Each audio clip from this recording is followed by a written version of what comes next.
Caladium പ്ലാന്റിൽ നിറച്ച് pot നിറയെ തിങ്ങി നിറഞ്ഞ് നമുക്ക് കുഞ്ഞു ബേബി പ്ലാന്റ് വരാൻ വേണ്ടിയിട്ടും അതേപോലെ തന്നെ അതിൻ്റെ ഇലകളൊക്കെ ചിലപ്പോൾ അങ്ങനെ ചുരുണ്ട് മുരടിച്ചൊക്കെ നിൽക്കും അല്ലേ, അത് മാറി കിട്ടാൻ വേണ്ടിയിട്ടും എന്തൊക്കെ കാര്യങ്ങളാണ് ശ്രദ്ധിക്കേണ്ടതെന്നാണ് ഇന്നത്തെ വീഡിയോയിൽ നമ്മൾ നോക്കുന്നത് കേട്ടോ.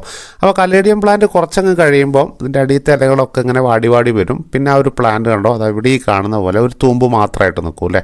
പിന്നെ അതും അങ്ങോട്ട് അഴുകിപ്പോവും. അപ്പോൾ നമ്മൾ വിചാരിക്കും ഈ ചെടി നശിച്ചു പോയതാണെന്ന്. പക്ഷേ അങ്ങനെയല്ല, സാധാ ചേമ്പൊക്കെ കുറേ കാലം കഴിയുമ്പോൾ അത് ഉണങ്ങിപ്പോകുന്നത് പോലെ ഉണങ്ങിപ്പോവും. പിന്നീട് നമ്മൾ എന്താണ് ചെയ്യേണ്ടതെന്ന് ഇനി അങ്ങോട്ട് നോക്കാം. കണ്ടോ, ഇതിൻ്റെ അടിയിൽ നിന്ന് നമുക്ക് ഇതിൻ്റെ കിഴങ്ങുകൾ ഉണ്ടാവും. സാധാരണ നമ്മുടെ ചേമ്പൊക്കെ നട്ടാൽ ഉണ്ടാകുന്ന പോലെ ഒരുപാട് കിഴങ്ങുകൾ ഇതിൻ്റെ അടിയിലുണ്ടാവും. ഇത് നമുക്ക് ഓരോന്നായിട്ടോ അല്ലെങ്കിൽ ആ ഒരു പോട്ട് മിക്സിൽ നിന്ന് ഫുള്ളായിട്ട് നമുക്ക് എടുത്ത് മാറ്റാം. അതിനുശേഷം കണ്ടോ, ഇതിനൊക്കെ തൂമ്പ് വരാൻ തുടങ്ങിയിട്ടുണ്ട്, മുള വരാൻ തുടങ്ങിയിട്ടുണ്ട്. അപ്പോൾ നല്ല ഭംഗിയുണ്ട് ഇതിൻ്റെ കിഴങ്ങ് കാണാൻ. ഈ കിഴങ്ങിൻ്റെ പോകുന്ന മുകളിൽ നിന്ന് ഈ സൈഡ് ഭാഗത്തു നിന്നായിട്ടാണ് നമുക്ക് ഇനി പുതിയ വേരുകൾ വരേണ്ടത്. അത് കാലക്രമേണ വന്നോളും. അപ്പോൾ അതിൽ പോട്ടിൽ നമുക്ക് ഉള്ളത് ഉണങ്ങി നശിച്ചു പോയതല്ല, ഇതിൻ്റെ അടിഭാഗത്ത് ഒരുപാട് കിഴങ്ങുകളുണ്ടാവും കേട്ടോ. അതൊക്കെ എടുത്ത് മാറ്റണം. പോട്ട് മിക്സിനായിട്ട് നമുക്ക് കാൽഭാഗം ചാണകപ്പൊടി, അതേപോലെ തന്നെ കാൽഭാഗം ചകിരിച്ചോറ് എടുക്കാവുന്നതാണ്. പിന്നെ നമുക്ക് ഉമി ഉണ്ടെങ്കിൽ ഉമി എടുക്കാം, ഇല്ലെങ്കിൽ ആ ഒരു ഭാഗത്ത് കൂടിയും നമുക്ക് ചകിരിച്ചോറ് ഫില്ല് ചെയ്ത് കൊടുക്കാം. ബാക്കി പകുതി ഭാഗത്തേക്ക് നമുക്ക് ഗാർഡനിങ് സോയിൽ എടുക്കാം, അല്ലെങ്കിൽ ഒരു കാൽഭാഗം ഈ ഒരു ടോപ്പ് സോയിൽ മിക്സ് ചെയ്ത് കൊടുക്കാം.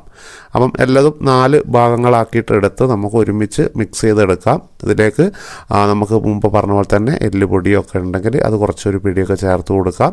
അതിനുശേഷം നന്നായിട്ടൊന്ന് മിക്സ് ചെയ്യാം. എന്നിട്ട് നമ്മൾ നട്ടു കൊടുക്കണം. ഇതിലേക്ക് വേണം പുതിയ പോട്ടിലേക്ക് നിറച്ച് നമുക്ക് ആ കിഴങ്ങുകൾ വെച്ച് കൊടുക്കാനായിട്ട്. അപ്പോൾ നമ്മൾ ശ്രദ്ധിക്കേണ്ട കാര്യം, നന്നായിട്ട് ഈ ഒരു പ്ലാന്റിന് ഈർപ്പം കിട്ടുന്നുണ്ടോ എന്ന് ശ്രദ്ധിക്കുക.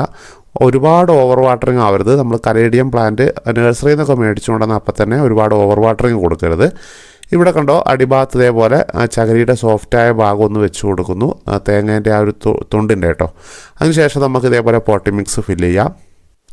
അപ്പോൾ കുറച്ച് നല്ല വേരുള്ളൊരു പ്ലാന്റ് ആയതുകൊണ്ട് തന്നെ നമുക്ക് അടിഭാഗത്ത് ചകിരിച്ചോറൊക്കെ വെച്ചാൽ നല്ലതാണ്. പിന്നെ കണ്ടോ, ഇതേപോലെ ഇതിൻ്റെ കിഴങ്ങുകൾ നമുക്ക് ഓരോന്നോരോന്നായിട്ട് ഓരോ പോട്ടിൽ വേണമെങ്കിൽ നട്ടു കൊടുക്കാം. അതല്ല, പോട്ട് നിറച്ചും കുഞ്ഞു ബേബി പ്ലാന്റ് വേണമെങ്കിൽ ഇതേപോലെ നമുക്ക് കുറച്ച് വിട്ട് നമുക്ക് ചുറ്റുഭാഗത്തുമായിട്ട് ഈ ഒരു കലേഡിയത്തിൻ്റെ കിഴങ്ങ് വെച്ച് കൊടുക്കാം.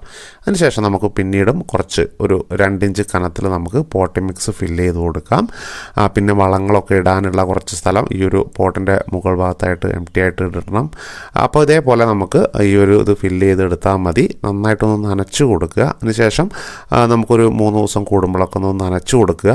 പിന്നെ നന്നായിട്ട് മുള വന്നു കഴിഞ്ഞാൽ നമുക്ക് എല്ലാ ദിവസവും നനച്ച് കൊടുക്കാം, മിതമായ രീതിയിൽ കേട്ടോ. ഓവർ വാട്ടറിങ് ഇല്ലാതിരിക്കാൻ വേണ്ടിയിട്ട് പോട്ടിൻ്റെ അടിഭാഗത്ത് നല്ല ഡ്രെയിനേജ് ആയിട്ട് വെള്ളം പോകാനായിട്ടുള്ള ഹോൾ ഉണ്ടോ എന്നൊക്കെ ഒന്ന് നോക്കി വയ്ക്കുക. ഹോളില്ലെങ്കിൽ കുറച്ച് വലിയ ഹോളുകൾ ഇട്ട് കൊടുക്കാനായിട്ട് ശ്രദ്ധിക്കുക. ഇത്ര കാര്യങ്ങളെ ശ്രദ്ധിക്കേണ്ടു. നല്ല ബ്രൈറ്റായിട്ട് കിട്ടുന്ന സ്ഥലത്ത് ഈ ഒരു പ്ലാന്റിനെ വെക്കാനായിട്ട് ശ്രദ്ധിക്കുക കേട്ടോ.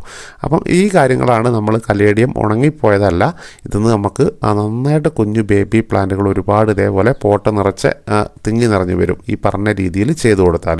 അപ്പോൾ ഇത്രയും കാര്യങ്ങളാണ്. ഇനി എന്തെങ്കിലും സംശയങ്ങളോ കാര്യങ്ങളോ ഉണ്ടെങ്കിൽ നിങ്ങൾക്ക് കമൻറ്റായിട്ട് ചോദിക്കാം കേട്ടോ. അപ്പോൾ ഒരു നല്ല വീഡിയോ നല്ല കണ്ടൻറ്റുമായിട്ട് നമുക്ക് അടുത്ത വീഡിയോയിൽ കാണാം. അപ്പം എല്ലാവരോടും ഇവിടെ ചോദിക്കട്ടെ.